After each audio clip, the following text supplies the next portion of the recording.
No justice. No peace. No justice. No peace. They've been killing us since 1619. Since 1619 with no consequence. Educate. You know, I teach history at a local high school.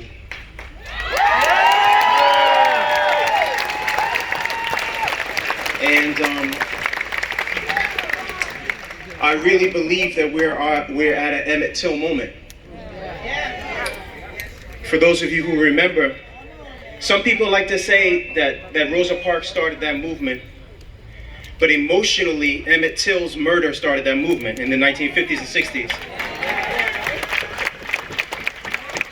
When Emmett Till was murdered, it wasn't anything different. When George Floyd was murdered, you know it wasn't anything different. When Emmett Till was murdered, the thing that started the movement was people saw the open casket that his mother decided to have in Chicago. You see, right now what has happened is that everybody's been forced to see the grisly truth. Everyone saw George Floyd be murdered over 10 minutes long, 9 minutes long, and you're forced to reckon with the reality that has not been any different. So what I want us to think about is I hope that none of us are out here out of a sense of guilt or shame. Are you listening to me? Huh? We don't have time for guilt and shame, for self-centered making yourself feel better. Listen. Listen. We don't have any time for that. It's not constructive. What we need is focus. You see, when that happened in 1955 and that movement started up, they focused on getting change at every level. At the local level, they boycotted the buses, didn't they?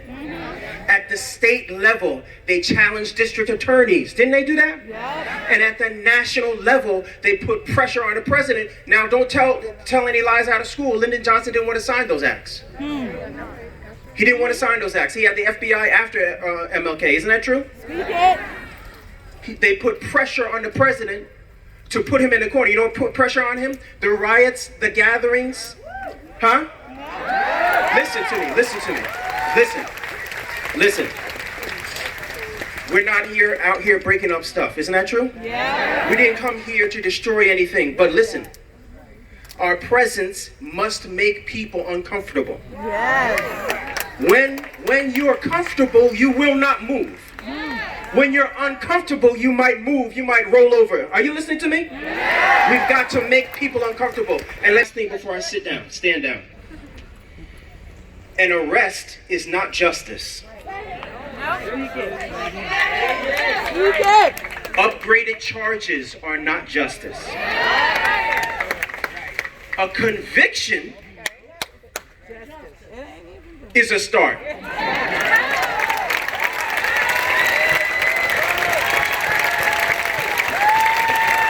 Listen, we can't get happy because people were arrested. People get charged and then they don't get convicted.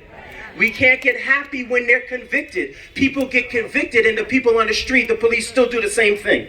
We can only be satisfied when structural change is happening.